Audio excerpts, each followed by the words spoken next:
Absolutely. So speaking of price, so they're going to say, if my house is priced right, I can sell it quickly anyway, especially those Mhm. bread and butter. And when we say bread and butter, we're talking about here on Guam is 250 to $300,000 homes.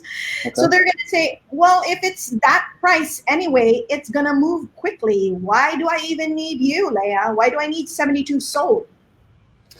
So that's a really good question and somewhat true. However, here's the difference.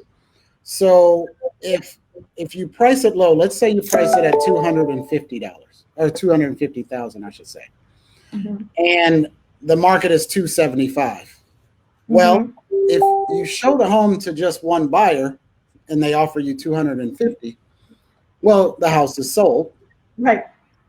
But could it have been sold for much more money? And the reason why it sold at 250 and not 275, which is the market value, is Mm-hmm. because there was no competitive environment.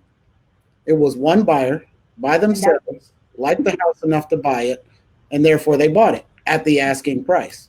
Mm-hmm. Our process is designed to put you in a situation where you want to and have to compete with people in order to, number one, purchase the house, but number two, you would have to purchase it above the next person.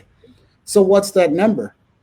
It will naturally not just be the asking price. It may be more. It could be significantly more. I've Right. sold homes for 30, 40, 50, even $100,000 over the list price because Wow. the competitive environment that we put buyers in. And that's not something that is bad on the buyer, Mm-hmm. because buyers know what a good value is.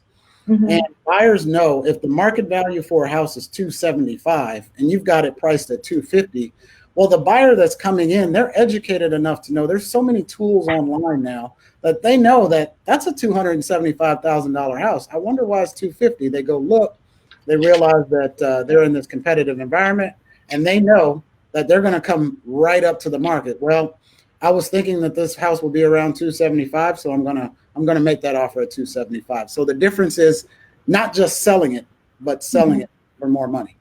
Selling it for more money because you're exposing it to a lot more buyers because of Mm-hmm. the process that we do of identifying all these buyers that would be interested in your house. And then again, this brings up FOMO, the fear of missing out. When people see that you want that house, I want that house too. And so I'm willing to pay more than the next guy because I want to win that house.